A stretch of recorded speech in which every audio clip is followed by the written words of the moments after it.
लेकिन जिस तरह से ईडी लगातार छापेमारी कर रही, कल अबू आदमी के ठिकानों पर भी हुई, संजय सिंह को भी गिरफ्तार किया गया, आपको क्या लग रहा है, क्या इसका भी कोई राजनीतिक प्रभाव? देखिए, जो सरकार में रहता है वो इन संस्थाओं का इस्तेमाल करता है।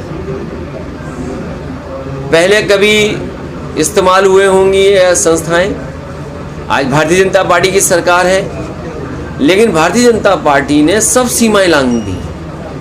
वो केवल अपने वोट के लिए, दूसरे लोगों को अपमानित करने के लिए ईडी, सीबीआई, इनकम टैक्स का सहारा ले रहे हैं। हमारी तो मांग ये होगी कि भारतीय जनता पार्टी अगर ज़ीरो टॉलरेंस रखती है करप्शन के लिए, तो अपने नेताओं के, अपने विधायक, अपने लोगों का आकलन करें कि किन किन की संपत्ति बढ़ गई है, और जिन जिन की संपत्ति लगे कि ज़्यादा बढ़ गई है तो उनके खिलाफ भी वही कार्रवाई होनी चाहिए जो विपक्ष के खिलाफ कार्रवाई कर रहे हैं। और मैंने कई मौक़ों पर कहा कि आज ज़मीनों का काम सबसे ज़्यादा कोई कर रहा है तो भारतीय जनता पार्टी के लोग कर रहे हैं।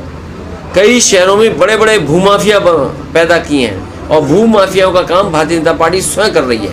लखनऊ में, कानपुर में, आपके अयोध्या में, गोरखपुर में, वाराणसी में आप जानकारी कर लें, और सरकार जब भी जांच करेगी, सबसे ज़्यादा ज़मीनों का और सबसे ज़्यादा खिलवाड़ कागज़ों से और भूमि माफिया के रूप में कोई उभर कर के आ रहे तो भारतीय जनता पार्टी स्वयं है।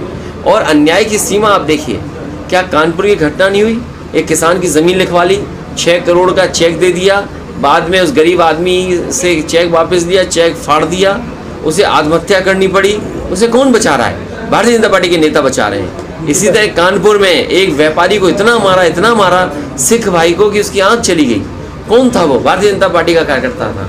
इसी तरह और जगह अगर आप देखोगे, सबसे ज़्यादा अन्याय इनकी सरकार में हो रहा है। आज ही खबर पड़ी है कि कानपुर देहात में भी और कानपुर में 2 पक्ष में झगड़ा हुआ, 2 लोगों की जान चली गई केवल ज़मीन के विवाद में। सरकार को ये देखना चाहिए कि जो जहाँ पर ज़मीन को लेकर के विवाद हो रहा है या विवाद से जान जा रही है, आखिरकार वो अधिकारियों को कितनी एप्लीकेशन दे चुके हैं। सर, उद्योगपति मालूम हो रहा है, कहीं ना कहीं किसान परेशान है, किसान आत्महत्या कर रहा है, कैसे देखते हो सर? देखिए, धान की फसल तैयार है और अभी तक धान की खरीद का इंतज़ाम नहीं किया सरकार ने। गेहूं तो प्राइवेट कंपनियों से खरीदवा लिया और धान की कोई भी तैयारी सरकार ने नहीं की। हफ्ते 2 हफ्ते में धान कटने लगेगा। सरकार कहाँ से खरीदेगी?